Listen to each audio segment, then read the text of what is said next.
사사기 9장 1절부터 21절에 있는 말씀입니다. 유혹을 이기라, 이런 제목으로 오늘 하나님 말씀 함께 나누겠습니다.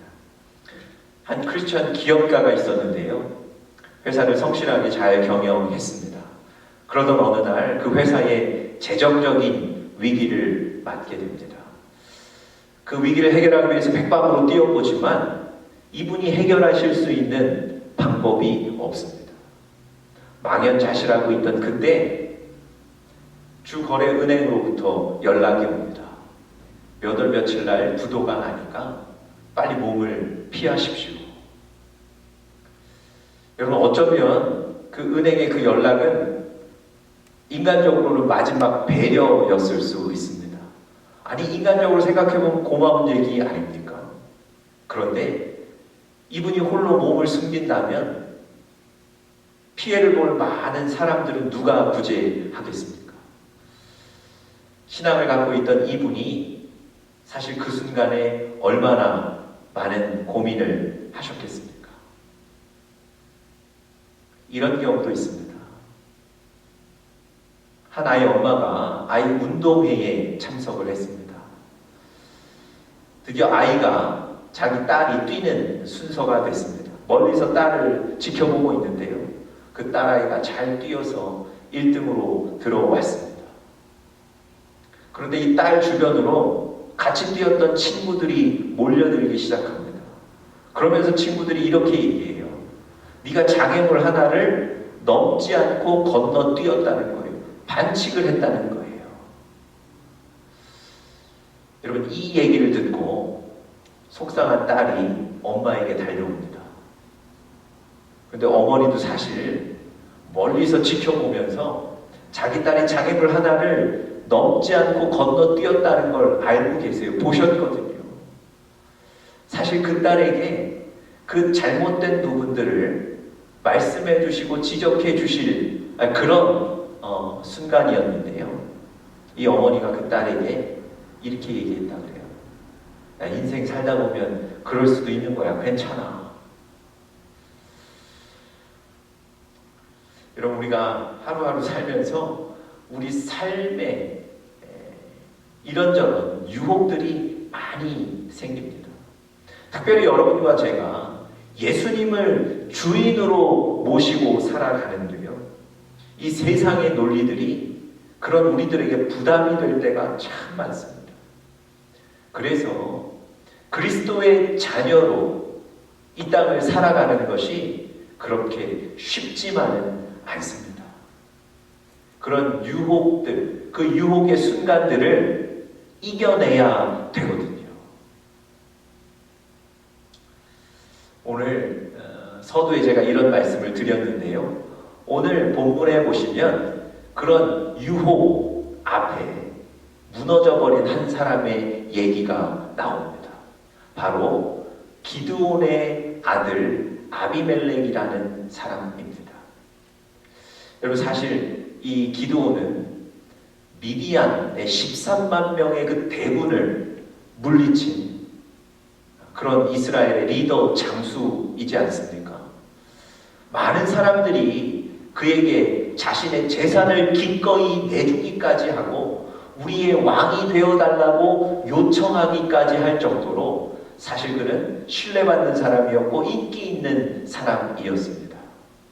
그런데 이 기드온이 지난주에 제가 말씀 전해드린 대로 사람들이 왕이 되어달라는 요구에 그럴 수 없다고 분명히 밝히죠. 나뿐만 아니라 나의 아들들도 당신들을 이 나라를 다스리지 않습니다. 왜냐하면 하나님이 우리의 왕이시기 때문입니다. 이렇게 믿음의 고백을 했습니다. 그런데 여러분, 그 기드온의 아들 중 하나인 아비멜렉의 마음에 사실은 왕이 되고 싶은 유혹이 끊이지를 않았어요. 아버지는 비록 왕의 자리를 차지하지 않겠다고 했지만, 그리고 우리 아들들도 우리 자녀들도 하지 않겠다고 했지만, 사실 내가 나서기만 한다면, 내가 기드온의 아들이고 그래서 당신들을 다스리겠다 나서기만 한다면 왕이 될 수 있을 것 같았거든요. 왕이 되면 사실 그렇게 바라고 있던 그 많은 권력들과 명예와 부를 잡을 수 있었거든요. 이 유혹이 있는 겁니다. 여러분, 이 아비멜렉이라는 이 기드온의 아들이요, 이 유혹을 이기지 못하고 왕이 되기 위해서 나름대로 작전을 펼치죠. 사람들을 거짓말로 꿰기도 하고요. 또 나머지 형제들, 기드온의 아들들 70여 명을 죽이기도 합니다. 왜냐하면 자신이 왕의 자리에 올라가기 위해서요. 여러분, 이렇게 옳지 않은 방법들, 악랄한 방법들을 써가며 왕의 자리에 앉습니다. 결국 그 유혹, 마음의 그 유혹들, 권력의 유혹, 명예의 유혹, 부의 유혹을 이기지를 못한 거예요. 그래도 그가 3년 만에 죽고맙니다. 하나님이 심판하시는 거예요. 그 악한 행위에 대해서 하나님이 심판하셨던 거예요. 여러분, 이 아비멜렉이 이런 유혹을 이기지 못하고 이 유혹 앞에 넘어져 갈 때 요담이라는 기드온의 마지막 아들인데요, 살아남은 아들입니다. 이 요담이 이 아비멜렉과 아비멜렉을 따르는 많은 사람들에게 외칩니다. 7절에 보시면 그가 외치는 목소리가 나와 있습니다. 세겜 사람들아, 이 세겜 사람들은 바로 그 아비멜렉을 쫓았던 사람들입니다. 세겜 사람들아, 나를 들으라. 그리하여야 하나님이 너희를 들으시리라. 무슨 얘기입니까? 내 말을 들어야 하나님이 너희를 들으실 것이다. 다시 말씀드리면 내가 지금 하나님의 말씀을 선포할 것이다. 내가 하나님의 말씀을, 하나님의 뜻이 무엇인지를 전할 것이고 그것을 들어야만 하나님이 너희들을 도우실 것이다. 이렇게 얘기하는 거예요. 지금 요담이 그 유혹 앞에 넘어가고 혹은 쓰러지고 그 유혹에 흔들렸던 사람들에게 하나님의 뜻을 전하기 위해 서 있는 겁니다. 과연 이 요담은요, 그 순간에 그 유혹을 이기기 위해 어떤 하나님의 뜻을 전했을까요? 하나님은 그 유혹에 대처하기 위해 그들에게 어떤 말씀을 해 주셨을까요? 이 요담이 그 사람들에게 그 숲속의 나무들 비유를 해줍니다. 그 숲속에 왕을 뽑아야 되는데 어떤 나무가 왕이 되어줄 것인가, 뭐 이런 비유를 들어서 그 순간 유혹을 대처할 수 있는 방법들을 그들에게 얘기하는데요.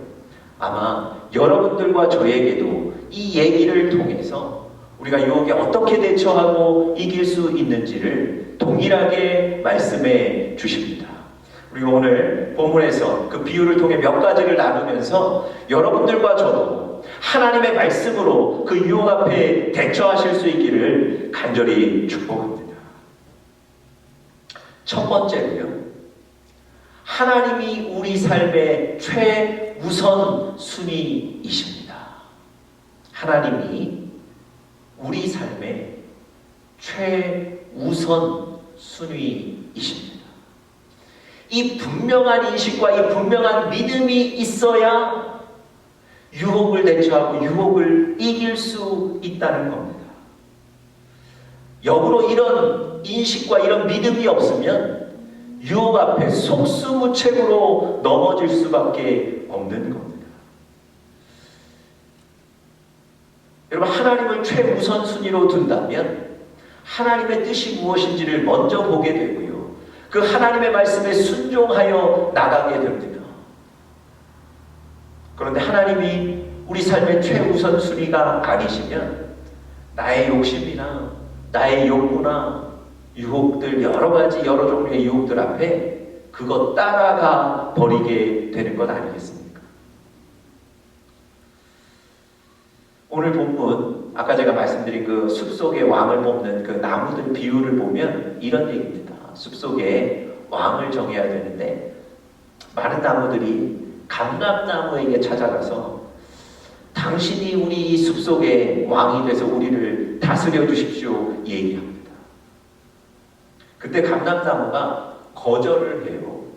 그런데 그 거절의 이유가 이겁니다. 나의 기름은 하나님과 사람을 영화롭게 하고 있다. 내가 이런 일을 해야 하는데 어떻게 내가 왕의 자리로 옮겨가서 이런 일들을 포기할 수 있는가? 그럴 수 없다고 얘기하는 거예요. 여러분, 이 감람나무라는 건 여러분 쉽게 말하면 올리브 나무를 가리키는데요. 이 올리브 나무가, 감람나무가 성경에서 사실 어떤 용도로 쓰이는지를 많이 표현해주고 있습니다. 식료품이나 연료나 또 목공 재료나 의약품 등 우리 일상생활 전반에 필요한 재료들로 쓰이고 있습니다. 또 뿐만 아니고 우리 제사장이나 왕들의 임직식 때 그들 머리에 기름을 붓지 않습니까? 그때 쓰이는 기름이 바로 이 올리브 기름이에요. 감람나무에서 나오는 그 열매의 기름이라는 겁니다. 뿐만 아니고 성경에 보시면 축복이 이 감람나무에 비유되기도 합니다. 이 감람나무가 하나님이 주시는 축복에 비유되기도 한다는 거예요. 여러분, 감람나무는 이렇게 자기가 해야 되는 일들 때문에 왕이 되기를 거절합니다. 다시 말씀드리면 지금 이 감람나무는 자기의 삶에 하나님을 최우선순위로 두고 있는 거예요. 하나님이 나에게 무엇 하기를 원하시는지, 하나님이 나를 지금 어떻게 쓰고 계신지 그것이 최고의 관심사였던 거예요. 그래서 왕이 되어달라는 사실은 그 유혹 앞에도 하나님이 최우선순위였기 때문에 그것을 거부할 수 있었다는 겁니다. 여러분, 포도나무도 마찬가지입니다. 포도나무에게도 찾아가서 당신이 우리의 왕이 되어서 우리를 다스려 주십시오 얘기합니다. 그랬더니 포도나무가 나는 하나님과 사람을 기쁘시게 하는 이 새 술이 있는데 이것을 버리고 어떻게 내가 왕의 자리에 갈 수 있겠습니까? 그렇게 거절합니다. 여러분, 이 포도나무도 마찬가지예요. 나를 통해서 지금 하나님이 기뻐하고 계신데, 지금 이 자리에서 하나님이 나를 사용하고 계신데 내가 어떻게 이 자리를 떠나 왕의 자리에 갈 수 있겠습니까? 거부해요. 여러분, 포도나무도요, 자신의 생각이나 자신의 어떤 조건이 우선이 아니었고요, 자신의 삶에 하나님이 최우선 순위였던 겁니다. 하나님을 우선순위에 둔, 하나님을 우선순위로 인식한 이 감람나무와 포도나무는 단호히 그 유혹을 거절하고 이길 수 있었던 거죠.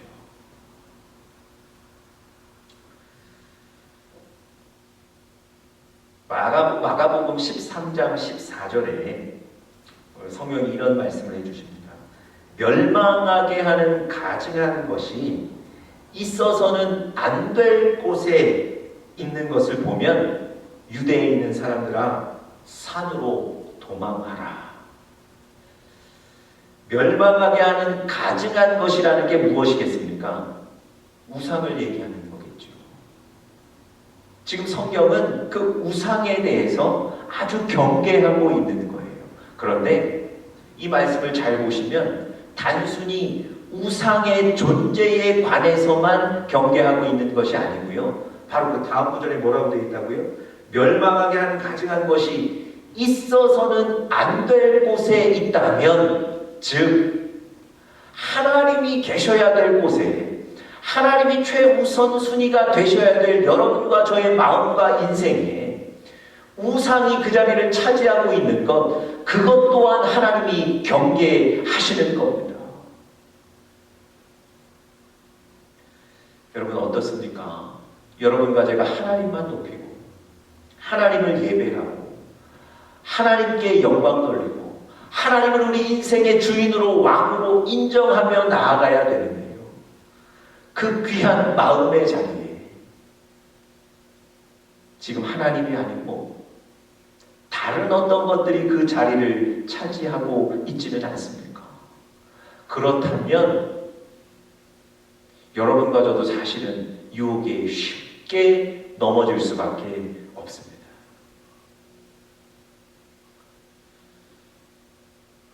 제리 파웰이라는 목사님이 계셨는데요. 이 목사님 1980년대에 미국의 TV 설교가로 아주 유명하셨다고 합니다. 실제로 이분이 그 사회의 영향력도 아주 컸고요. 그래서 어느 날 미국의 그 대통령 선거가 있었는데 그때 공화당으로부터 부통령 직도 제안받았다고 합니다. 그 정도로 사실 이 사회에 유명하고 영향력이 있었던 분이죠. 기자들이 이분에게 물었다 그래요. 부통령직을 제안받으셨는데 받아들이시겠습니까? 어떻게 하시겠습니까? 그때 이분이 이렇게 얘기했다 그래요. 하나님이 나를 목사로 부르셨는데 내가 왜 부통령직을 수락하겠습니까? 하나님이 내 삶 중심에 계시는 겁니다. 하나님이 우리의 삶의 최우선 순위로 계시는 거예요. 그것을 인정하는 거예요. 그럴 때에 우리에게 오는 유혹들에 넘어지지 않고 이기며 승리할 수 있게 되는 것입니다. 두 번째로요. 그 나무, 숲속의 나무 왕들 비유를 통해서 어떻게 유혹을 이길 수 있는가, 대처해야 하는가. 아니, 두 번째 말씀하시는 것은 우리 삶에 하나님이 주신 것을 소중히 여겨야 한다는 것입니다. 우리 삶에 하나님이 주신 것을 소중히 여기셔야 합니다. 여러분, 하나님께서는요, 여러분과 저에게 많은 달란트들을 주셨습니다. 각자 틀리죠. 네, 각자 다른 종류이긴 하지만 하나님께서 여러분과 저희에게 많은 달란트도 주셨고 현재의 삶의 현장도 주셨습니다. 그것을 여러분 귀하게 여기셔야 될 줄 믿습니다. 그런데 많은 분들이요, 내가 가진 것이 값어치 없어 보여서, 내가 가진 것이 너무 형편없어 보여서 그것을 내려놓고 사는 분들도 계십니다. 또 어떤 분들은 내가 가진 것이 다른 사람들이 가진 것과 비교했을 때 그다지 커 보이지 않아서 다른 사람이 가진 것, 그것 나도 얻으려고 지금 열심히 뛰는 분들도 계십니다. 공통점이 뭡니까? 하나님이 나에게 주신 것 내려놓고 있다는 거예요. 하나님이 나에게 주신 것을 귀하고 소중하게 여기지 못하고 하찮은 것 같아서 내려놓고 살고 있다는 거죠. 여러분, 하나님은요, 여러분과 저희의 삶의 현장, 우리의 환경, 우리의 조건들, 우리의 상황을 통해서 일하십니다. 빌립보서 2장 13절에 보면요, 하나님이 우리 마음에 소원을 주셔서 그 일을 하게 하신다, 이렇게 말씀하세요. 다시 말씀드리면 우리에게 주신 환경들, 우리에게 주신 상황들, 그것을 하나님이 그것을 가지고 일하신다는 거예요. 그것이 삶에 하나님의 일하시는 현장이라는 겁니다. 우리가 하나님이 주신 것을 지금 하찮게 내려놓고 있다면 하나님이 우리 삶 가운데 일하실 그 부분을 우리 스스로 치워버리는 거예요. 우리가 하나님이 주신 것, 그것을 귀중하고 소중하게 여기고 있다면 하나님이 우리 삶에 그것을 통해서 일하실 줄 믿습니다. 다시 오늘 본문 그 숲의 얘기로 좀 돌아가 보죠. 감람나무에게 당신이 왕이 되어 주십시오 얘기했거든요. 그런데 이 감람나무가 거절했죠.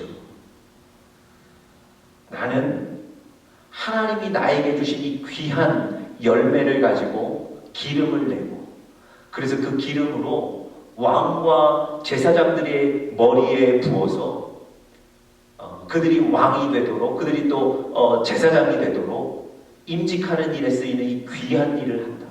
하나님이 나에게 주신 사명이다. 그렇게 받는 겁니다. 하나님이 나에게 주신 이것, 이 열매, 이 사명 귀하게 여기는 거예요. 그래서 그것 붙잡기 위해서 유혹에 넘어지지 않는 겁니다. 여러분, 무화과 나무는 어떻습니까? 무화과 나무에게도 왕이 되어달라고 얘기했거든요. 이 무화과 나무도 거절했습니다. 그 거절한 이유가 뭔지 아세요? 여러분, 이 무화과 나무는 사실 1년에 9개월에서 10개월 정도 늘 열매가 맺혀 있답니다. 그래서 사람들이 그 열매를 먹게 되는 거예요. 성경에도 보니까 예수님이 배고프셨을 때 가장 먼저 생각하고 달려가는 곳이 어디였습니까? 무화과 나무셨잖아요. 지금도 사실 그 팔레스틴 지방에는 이 무화과 나무가 가장 흔하게 쉽게 볼 수 있답니다. 그리고 이 무화과 나무는요, 잎이 커서 사실 그 더운 지방에서 그늘을 제공해주는 역할을 하기도 합니다. 그리고 이 무화과 열매에는 당도가 높아서요, 그 당시 설탕이 없던 그 당시에 사실 음식을 달게 만들기 위해서 이 무화과 열매를 넣기도 했습니다. 여러분, 이 무화과 나무도 하나님이 자기에게 주신 이 사명, 하나님이 자기에게 주신 이 열매, 이 일들 귀하게 여기는 거예요. 그래서 왕의 자리에 갈 수 없다고 거절하는 거죠. 아까 말씀드렸지만 포도나무도 마찬가지예요. 내가 이 열매를 가지고 새술을 담궈서 하나님과 사람을 기쁘게 하고 영화롭게 하는데, 내가 가진 이 열매, 내가 가진 이 사명을 버릴 수 없다는 겁니다. 여러분, 하나님이 각자에게 주신 환경과 또 조건과 사명들을 귀하게 여기는 거예요. 여러분, 여러분들에게 지금 어떤 환경을 주셨습니까? 여러분에게 지금 어떤 상황들을 주셨습니까? 우리 자신들이 보기에 이것이 그렇게 가치 있어 보이지 않을 수도 있습니다. 아니, 다른 사람들 것이 훨씬 더 좋아 보일 수도 있어요. 5달란트 받은 자가 있고 1달란트 받은 자가 있죠. 1달란트 받았던 사람이 5달란트 받은 사람 보고 얼마나 질투가 났겠습니까? 부러웠겠습니까? 왜 저 사람은 5달란트나 받았을까? 나는 왜 1달란트일까? 여러분, 그렇게 생각했기 때문에 그냥 땅에 묻어두고 만 거예요. 그것 가지고 소중하게 여겨서 무언가를 하지 않았어요. 결국은 예수님의 책망을 받지 않았습니까? 여러분, 하나님이 지금 여러분과 저에게 주신 상황, 사정, 조건, 환경, 사명, 달란트, 우리에게 주신 옆에 주변의 사람들, 여러분 귀하게 여기시고 그것을 위해서 기도하시고 또 그것을 받고 감당하시는 여러분들 되시기를 간절히 축복합니다. 마지막 3번째로요, 그 유혹을 대처할 수 있는 방법 3번째는 과거에 주신 하나님의 역사를 기억하는 것입니다. 과거에 주신 하나님의 역사를 기억하는 것입니다.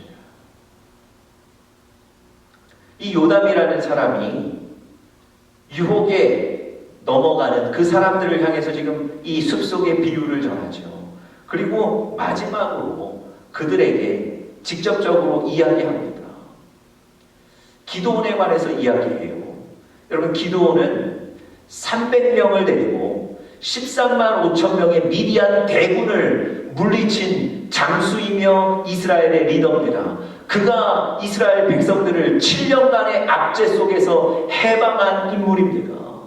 많은 사람들이 그가 우리를 구했기 때문에 우리의 왕이 되어 주십시오 요청한 거 아닙니까? 그런데 이스라엘 백성들은 기드온에게 왕이 되어달라고 요청했지만 기드온은 믿음의 고백을 하는 거예요.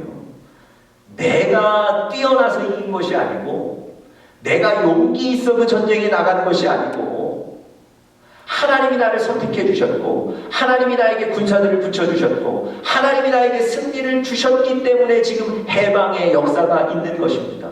그렇기 때문에 나도 당신들의 왕이 되어 다스리지 않을 것이고, 나의 아들들도 나의 손자들도 왕이 되어 당신들을 다스리지 않을 것입니다. 이 믿음의 고백을 한 거거든요. 요담이 마지막에 과거의 이 믿음의 고백을 다시 한번 가르쳐 주는 거예요. 왕이 되고 혹은 또 아비멜렉을 왕으로 삼으려는 그 유혹 앞에 있는 사람들에게 하나님이 우리의 왕이시라는 것, 하나님이 13만 5천 명을 물리치셨다는 것, 그 과거의 역사를 분명하게 선포하고 가르치는 겁니다. 왜 그랬겠습니까? 그들이 지금 과거에 하나님이 주셨던 이 은혜를, 하나님의 역사를 잊어버리고 있거든요. 아비멜렉, 그 기드온의 아들, 이 하나님의 기드온 아버지의 고백을 몰랐겠습니까? 아니요, 알았을 거예요. 그런데 잊어버리는 거예요. 희미해져 가는 거예요. 아니, 그것은 생각지 않는 거예요. 세겜 사람들도 마찬가지입니다. 그런 그들에게 마지막으로 하나님이 우리 삶에 승리를 주시지 않았는가? 하나님의 역사를 기억해보면 우리가 지금 이 유혹에 넘어가서는 안 됩니다. 우리가 지금 사람을 우리 손으로 왕으로 세워서는 안 됩니다. 얘기하는 거예요. 여러분, 사람을 왕으로 세우시는 분이 누구십니까? 하나님이시죠. 하나님이 왕이 될 사람을 정하시는 거예요. 그리고 그를 왕으로 세우십니다. 그런데 지금 오늘 본문에 보시면 사람의 손으로 또 자기의 계획과 계략으로 왕의 자리에 서려고 하는 거예요. 안 된다는 거죠. 어떻게 우리가 이것을 알 수 있냐고요? 과거에 하나님이 우리에게 주셨던 은혜들을 다시 한번 상기하고 깨닫고 그 일에 감사하면 여러분, 유혹에 우리가 쉽게 넘어가지 않을 수 있습니다. 여러분, 노트를 펴시고 하나님이 나에게 어떤 은혜들을 베풀어 주셨는지, 그때 하나님이 나에게 어떤 성경의 구절을 주셨는지, 그때 내가 어떤 말씀에 감동했는지 여러분 한번 찾아서 적어보십시오. 그 말씀이 여러분과 저를 올바로 서게 만들 것입니다. 여러분, 여러분과 저의 삶에도 각양각색의 여러 가지 유혹들이 올 텐데요. 그때 하나님이 원치 않으시는 일이라면 그 유혹이거든요. 그것에 넘어지지 않고 말씀으로 대처하여 승리하는 여러분과 제가 되실 수 있기를 간절히 축복합니다.